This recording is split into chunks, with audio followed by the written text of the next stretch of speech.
News, Megyn. I'm just getting this right now. So somebody that's very, very respected asked me to do his show 2 weeks ago, and I said, why not? And to me, it's very big because he's the biggest there is, I guess, in that world by far. Somebody said the biggest beyond anybody in a long time. And his name is Joe Rogan, and he's never done this before.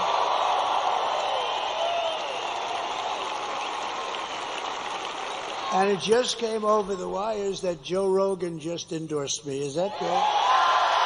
Thank you, Joe. Thank you, Joe. Thank you, Joe.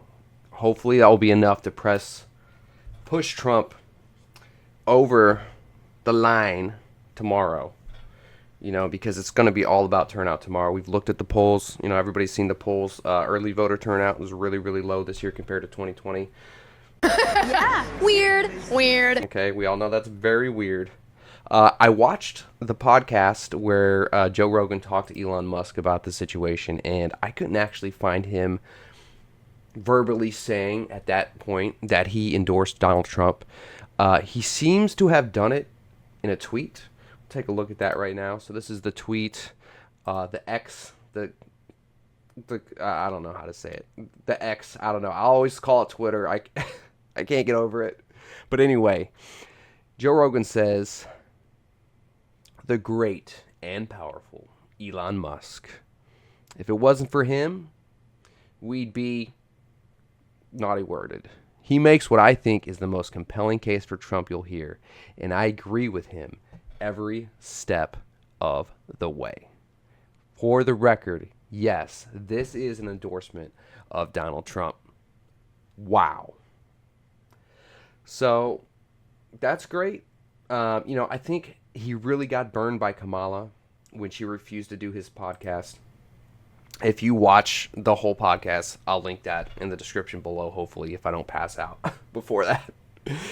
He really goes on a tirade about, how she doesn't have time to, run the country because she's out campaigning. But she had time for SNL. If she's busy campaigning, she's so busy she can't do anything except Saturday Night Live. She did that. She's so busy. She's constantly campaigning. How could you be paying attention to international relations? Yeah. How could you be paying attention to the economy? How could you be paying attention to any of those things? How do you have the time? You can't. And I think that's the real secret right here. Kamala done messed up, bro. She done messed up. She should have went on that Joe Rogan show, bro. I'm telling you, man. Now look at him. Now he's endorsing Trump, and he's out there dishing on her for 2.5 hours the day before the election to all of the people that she needs to vote for her, which are all the swing voters, all the undeclareds, what's the word for them? Help me out in the chat. Help me out in the comments, chat.